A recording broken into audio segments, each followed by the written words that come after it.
would move to Kritika, building on what just Mr. Harker shared.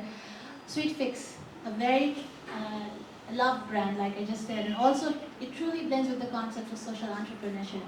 So my question to you, from your experience, what does it take for a relatively small enterprise, right in the beginning, to now become a job-creating enterprise in Nepal's market?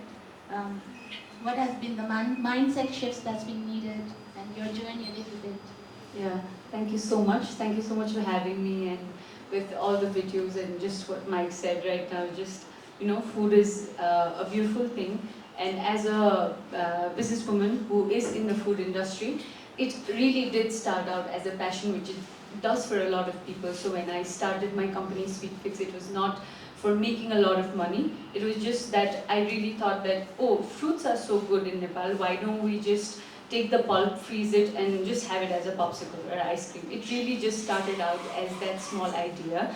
And like every young, hot-blooded youth, I just thought, why not just make a business out of it? And we just started out with a very small store in Basantapur. So in the front, we used to sell it. At the back, we used to make it. So back in 2018, that is how we started. So it was a very small micro-enterprise with my co-founder.